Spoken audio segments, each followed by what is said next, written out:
540 বছরের পুরনো বাবা আদম শহীদ রহমত মসজিদ। সুলতানি আমলে নির্মিত হয়েছে বাবা আদম শহীদ বা রহমত মসজিদ। এটি ঢাকার উধুরে মুন্সীগঞ্জের রামপালের দরগাবাড়িতে অবস্থিত। 1483 সালে সুলতান জালালউদ্দিন ফতেশার শাসনামলে বিক্রমপুরের শাসক মালিক কাফুর মসজিদটি নির্মাণ করেন। 1948 সালে প্রত্নতত্ত্ব বিভাগে মসজিদটিকে অধিভুক্ত করা হয়।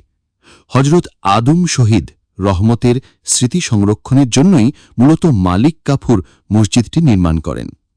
হজরত আদম শহীদ ছিলেন 15 শতাব্দীর একজন ধর্মপ্রচারক, যিনি স্থানীয় অত্যাচারী হিন্দু রাজার বিরুদ্ধে যুদ্ধ করে শহীদ হন।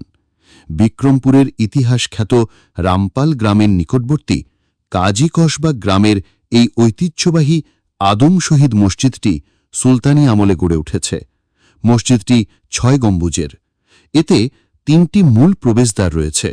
মসজিদের ভেতরে প্রবেশের আগে প্রায় 10 হাত সামনে একটি লোহার ব্যারিকেড রয়েছে।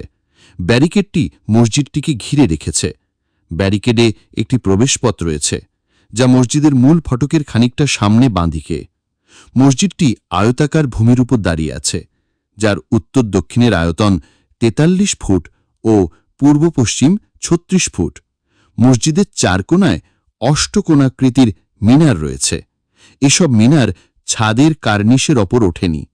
পশ্চিম দেয়ালে 3টি অর্ধবৃত্তাকার অবতল মেহবার রয়েছে। কেন্দ্রীয় মেহবারের পেছন দিকের দেয়াল বাইরের দিকে উদ্গত। মেহবারের ওপরের দিকটার দেয়ালে কয়েক স্তরের নকশা খচিত রয়েছে। সামনের দেয়ালে ঝনুক আকৃতির যেসব খিলান রয়েছে, সেসব খিলানের উপরিভাগের আয়তাকার ফ্রমের ওপরে অতি সুন্দর কারুকার্য দৃশ্যমান।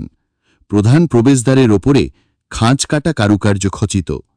2 পাশে ঝুলন্ত শিকলে ঘণ্টা অলঙ্কৃত রয়েছে।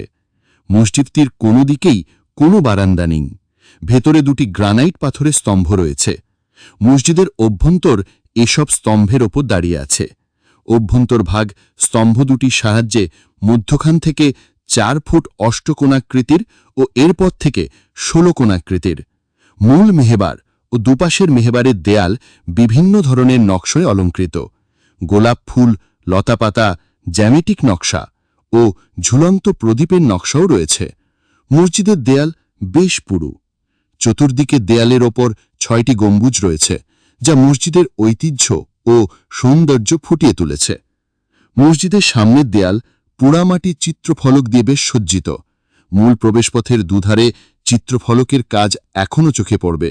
মূল ফটকের ওপরে আরবি ক্যালিগ্রাফির নকশা রয়েছে, আর এটি দেখতে বেশ চমৎপ্রদ। দেশের ঐতিহ্যবাহী এই মসজিদ সম্পর্কে জানতে চাইলে মসজিদের ইমাম মাওলানা সানাউল্লাহ বলেন, এই মসজিদটি বাংলাদেশের ঐতিহাসিক মসজিদ। এটি প্রত্নতত্ত্ব অধিদপ্তরের আওতাভুক্ত। এই মসজিদকে ঘিরে বাংলাদেশে অনেক ইতিহাস রয়েছে। এর মধ্যে প্রসিদ্ধ ইতিহাস হল আব্দুল কাদের জিলানীর একজন খলিফা এদেশে ইসলাম প্রচার করতে আসেন। এই বিক্রমপুরটা রাজা বল্লাল সেন চালাতেন। বল্লাল সেনের সঙ্গে গরু জবেহেকে কেন্দ্র করে মুসলমানদের সঙ্গে একটা যুদ্ধ বাধে। মুসলমানদের মধ্যে থেকে প্রধান ভূমিকা পালন করেন বাবা আদম শহীদ রহমত। তখন থেকে এই মসজিদে মুসলমানদের তাজকিয়া, ইলম ও দ্বীন বোঝানো হতো।